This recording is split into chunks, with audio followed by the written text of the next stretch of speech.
الرحيم اقرأ باسم ربك الذي خلق خلق الإنسان من علق اقرأ وربك الأكرم الذي علم بالقلم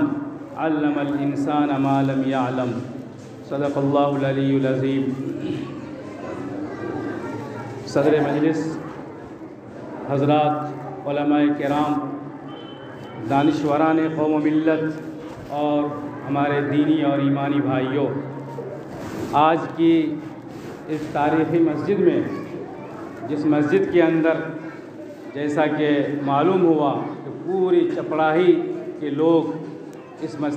مسجد میں جمعہ کی نماز پڑھتے ہیں، اور پورے چپڑاہی کی یہ ایک جامع مسجد ہے جہاں سارے مصلیان جمعہ کے دن جمع ہوتے ہیں۔ اس مسجد سے آپ کو پیغام دیا جا رہا ہے قرآن کا، سنت کا، اتحاد و اتفاق کا، تعلیم کا، حج کرنے کا۔ یہ جو پیغامات ہیں اس مسجد سے آپ کو مل رہے ہیں، یہ ہم سب کی ذمہ داری ہے کہ ان پیغامات کو ہم عملی جامہ پہنائیں اور عملی زندگی میں ڈھالیں۔ اس وقت مجھے جو گفتگو کرنی ہے مختصر وقت میں، وہ تعلیم پر ہے۔ تعلیمی بیداری کے تعلق سے چند گزارشات آپ کے سامنے پیش کرنی ہے۔ اللہ تعالیٰ نے قرآن مجید میں جو سب سے پہلی سورہ نازل فرمایا، اس میں اللہ تعالیٰ نے حکم دیا ہے پڑھنے کا۔ فرمایا اقرأ باسم ربک الذی خلق، آپ پڑھیے اس رب کا نام لے کر جس نے آپ کو پیدا کیا ہے۔ سب سے پہلا حکم قرآن مجید میں جو امت مسلمہ کو ملا وہ پڑھنے کا، تعلیم حاصل کرنے کا۔ دوسری جگہ اللہ تعالیٰ نے فرمایا یرفع اللہ الذین آمنوا منکم والذین اوتوا العلم درجات، اللہ تعالیٰ بلند فرماتے ہیں مومنوں کو اور ان لوگوں کو جو اہل علم ہیں، اللہ ان کے درجات کو بلند فرماتے ہیں۔ کہیں فرمایا اللہ تعالیٰ نے قل هل يستوي الذين يعلمون والذين لا يعلمون،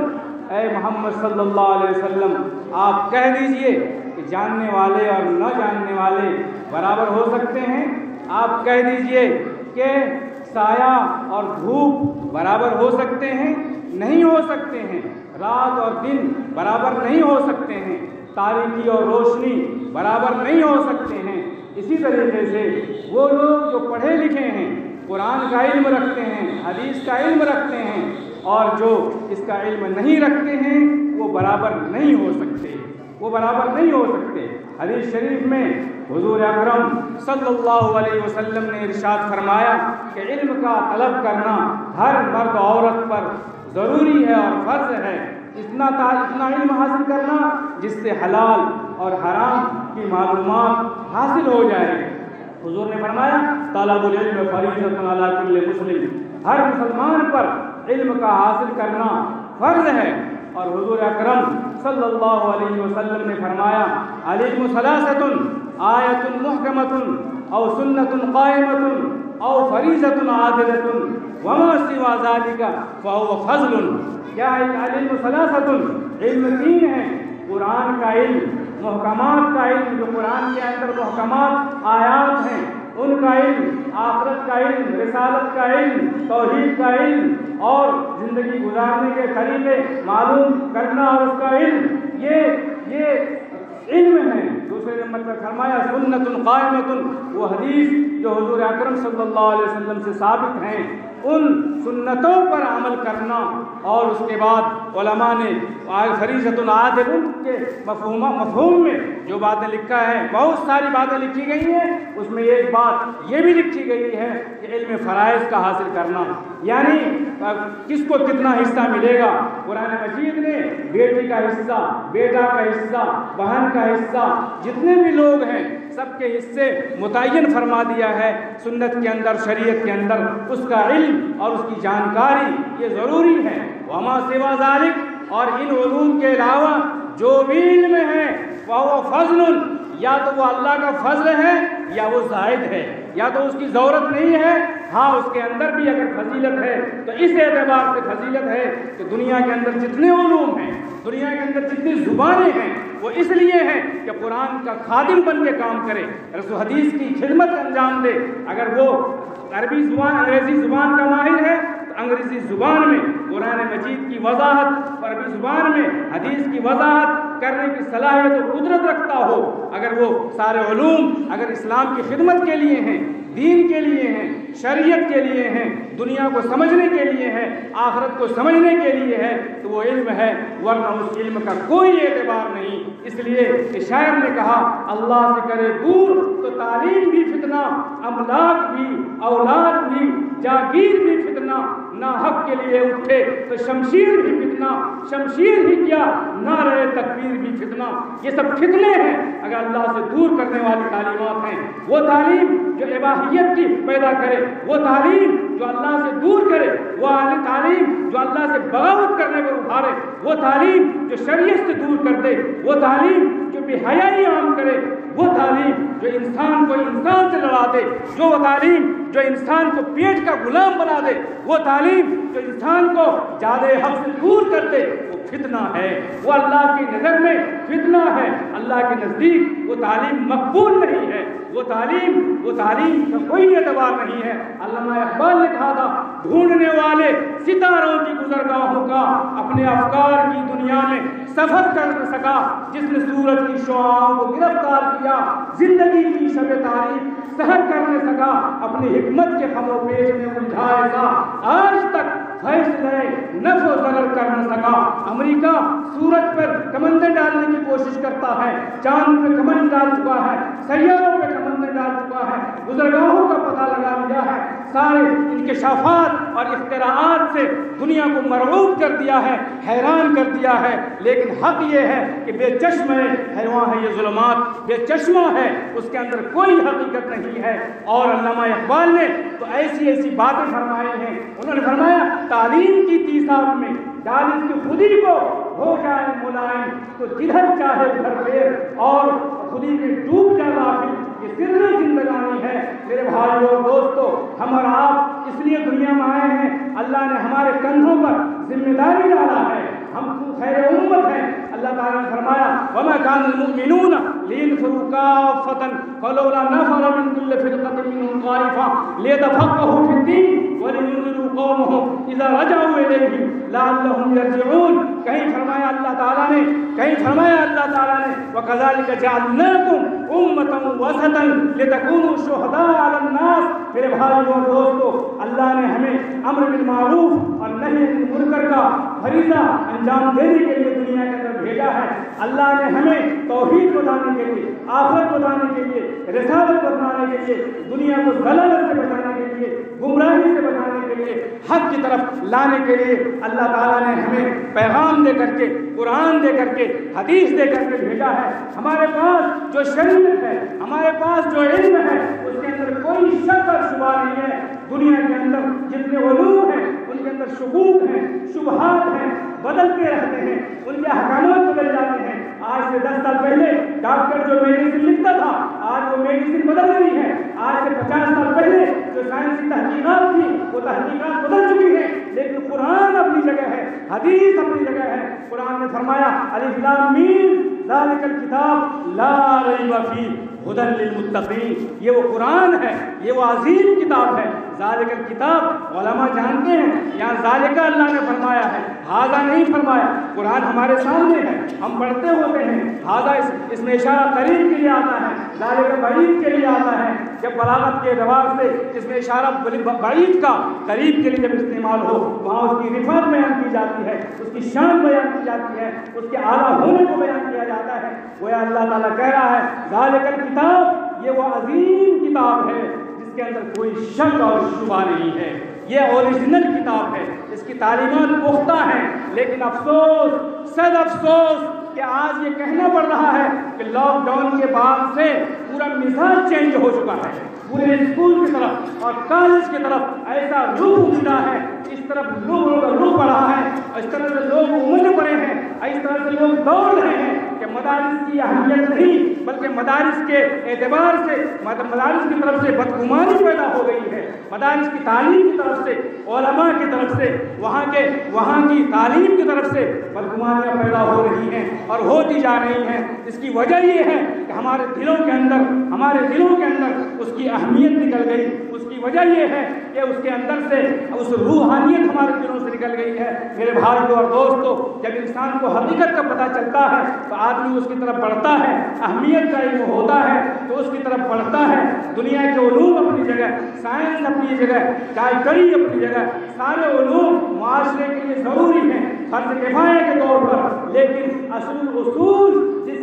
جس علم کے حاصل کرنے پر اور جس کے عمل کرنے پر دنیا میں بھی کامیابی ہے اور آخرت میں بھی کامیابی کی گارنٹی ہے، وہ قرآن اور حدیث ہے۔ قرآن اور حدیث ہے، اس سے اگر آپ نے اپنے بچوں کا رخ پھیر دیا، بچوں کو بگڑنے دے دیا، آج مگر بچے بگڑ رہے ہیں، ان کے اخلاق بگڑ رہے ہیں، ان کے اندر بے رحمی آ رہی ہے، وہ راستے سے دور ہو رہے ہیں، ماں باپ کے نافرمان ہو رہے ہیں، ماں باپ سے دور ہو رہے ہیں، ماں باپ کی شان میں گستاخیاں کر رہے ہیں، معاشرے کے لیے وبال بنتا جا رہا ہے۔ ایک چھوٹا سا بچہ جو مدرسے میں آتا ہے، استاد کے سامنے اس کی نگاہ جھک جاتی ہے، وہی بچہ گھر کے اندر شیر بن جاتا ہے، ماں اس سے ڈرتی ہے، باپ اس سے ڈرتا ہے۔ اس کی وجہ یہ ہے وہاں اخلاق نہیں، وہاں تعلیم نہیں۔ میرے بھائیوں اور دوستوں، آج ضرورت اس بات کی ہے کہ ہم اپنے بچوں کے اندر وہ پختہ سیرت پیدا کریں، پختہ سیرت، اور اس کی ذہنی تشکیل کریں، اس طرح سے ذہنی تشکیل ہو کہ اس کے اندر اللہ کا ڈر پیدا ہو، رسول اللہ کی محبت پیدا ہو،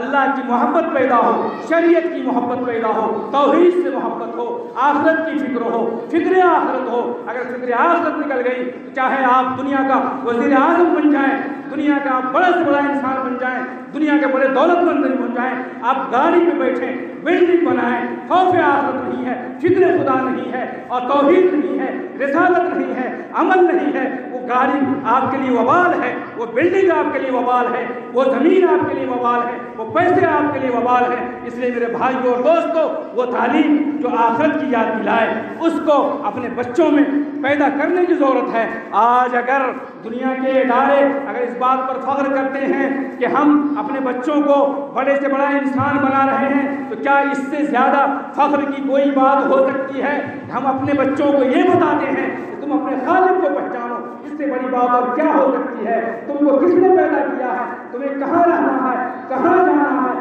اور کیسے رہنا ہے، جن کو بتایا جائے گا، وہ تعلیم سب سے اونچی تعلیم ہوگی۔ میرے بھائیوں اور دوستوں، معاشرے کے اندر جہاں ہسپتال کی ضرورت ہے، جہاں شفا خانے کی ضرورت ہے، ڈاکٹر کی ضرورت ہے، جہاں پہ مریض کا علاج ہوتا ہے اور مریض کو ٹھیک کیا جاتا ہے دوائیوں کے ذریعے، ضروری ہے اور یہ ہونا بھی چاہیے تاکہ لوگ بیمار ہو جائیں تو شفا خانے میں اس کو داخل کیا جائے، اس کا علاج کیا جائے، اس کو ٹھیک کیا جائے، اس کو دوائی دی جائے۔ اسی طریقے سے معاشرے کے اندر جو مجرم پیدا ہوتے ہیں، مجرمین ہوتے ہیں، چور پیدا ہوتے ہیں، ڈاکو پیدا ہوتے ہیں، اچکے پیدا ہوتے ہیں، اس کو صحیح کرنے کے لیے چوکی اور تھانے کی ضرورت ہوتی ہے، جہاں پر پولیس چور کو جیل میں ڈالتی ہے اور اس کا علاج کرتی ہے، اس کو ٹھیک کرتی ہے اور اس کو راہ راست پہ لانے کی کوشش کرتی ہے، اس کو سزا دیتی ہے۔ تو شفا خانے کی ضرورت ہے، اسی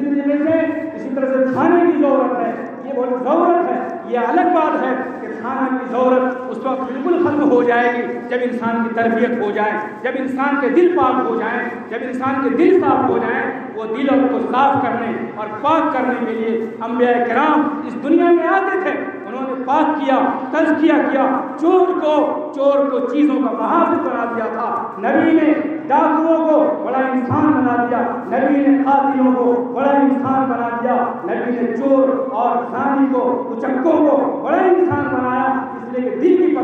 صفائی کی تھی اور دل کو پاک کیا تھا اور دل کی صفائی کی تھی۔ انبیاء کرام اسی لیے آتے ہیں۔ اسی طریقے سے معاشرے اور سماج کے اندر ایسے اداروں کا ہونا ضروری ہے جہاں پہ دل کا تزکیہ ہو، دل کو صاف کیا جائے، دلوں کو پاک کیا جائے، نگاہوں کو پاک کیا جائے اور کان کو پاک کیا جائے، سوچ کو پاک کیا جائے، فکر کو پاک کیا جائے۔ سوچ پاک نہیں ہوگی، فکر پاک نہیں ہوگی، دل پاک نہیں ہوگا، آنکھیں پاک نہیں ہوگی اور کان پاک نہیں ہوں گے، آپ کچھ بھی کر سکتے ہیں۔ بے حیا انسان کچھ بھی کر سکتا ہے دنیا کے اندر۔ میرے بھائیوں اور دوستوں، آج یہودی دماغ نے، یہودی ذہانت نے اور مسیحی طاقت نے اور برطانوی تجربات نے اس بات کا اندازہ لگا لیا ہے کہ مسلمانوں کو کس چیز سے کمزور کیا جا سکتا ہے اور کیسے کمزور کیا جا سکتا ہے۔ مغرب نے بم برسا کے دیکھ لیا، اسلحہ کی بارش کر کے دیکھ لیا، مغرب نے بڑے بڑے ڈرون کے ذریعے حملہ کر کے دیکھ لیا کہ اس مرد مسلمان کو کسی چیز سے ختم نہیں کیا جا سکتا ہے۔ افغانیوں کے غیرت دیگاہ کے علاج ملا کو اس کے کوہ دمن سے نکال دو۔ مغرب کا یہ اندازہ ہے، مغرب کا یہ تجربہ ہے کہ ملا کو رسول نکال دو، علماء کو بدنام کر دو، علماء کو نکال دو، جماعت کے ذریعے سے، تبلیغ کے ذریعے سے، دوسرے راستے سے علماء کو بدنام کرو، مدرسے کو بدنام کر دو تو تم کامیاب ہو جاؤ گے۔ ملا کو اس کے کوہ دمن سے نکال دو، تمہیں کوئی روکنے والا نہیں ہوگا، کوئی ہاتھ پکڑنے والا نہیں ہوگا، کوئی سمجھانے والا نہیں ہوگا، بے حیائی عام ہوگی۔ مغرب نے اس کا تجربہ کر لیا ہے، آج فکری الغار ہو رہا ہے، فکری حملے ہو رہے ہیں، ہمارے دماغ کو مشکوک کیا جا رہا ہے، بچوں کے دماغ کو مشکوک کیا جا رہا ہے، علماء کے دماغ کو مشکوک کیا جا رہا ہے، چھوٹے چھوٹے بچوں کے دماغ کو مشکوک کیا جا رہا ہے۔ موبائل کے ذریعے سے، غلط تعلیمات کے ذریعے سے، غلط میسج کے ذریعے سے، غلط پیغامات کے ذریعے سے آج بچے بے راہ روی کی طرف دوڑتے ہوئے چلے جا رہے ہیں۔ یہ مغرب کی عیاری ہے اور مغرب کی چال بازی ہے، اور وہ شاطرانہ چال مغرب چل رہا ہے اور ہمیں الجھا کے رکھنا چاہتا ہے تاکہ اس کے دماغ سے قرآن کی اہمیت کو نکال دو، حدیث کی اہمیت کو نکال دو، رسول اللہ صلی اللہ علیہ وسلم کی سچی محبت کو نکال دو، پردے کی اہمیت کو نکال دو، دینی تعلیم کی اہمیت کو نکال دو، مدرسے بند ہو جائیں گے۔ آج آپ دیکھ رہے ہیں کہ سب کا رخ ہو رہا ہے۔ میرے بھائیوں اور دوستو، اسکول اور کالج میں پڑھانا ممنوع نہیں ہے، آپ شوق سے پڑھائیے، تم شوق سے کالج میں پڑھو، پارک میں پھولو، جائز ہے غباروں میں اڑو، چرخ پہ جھولو۔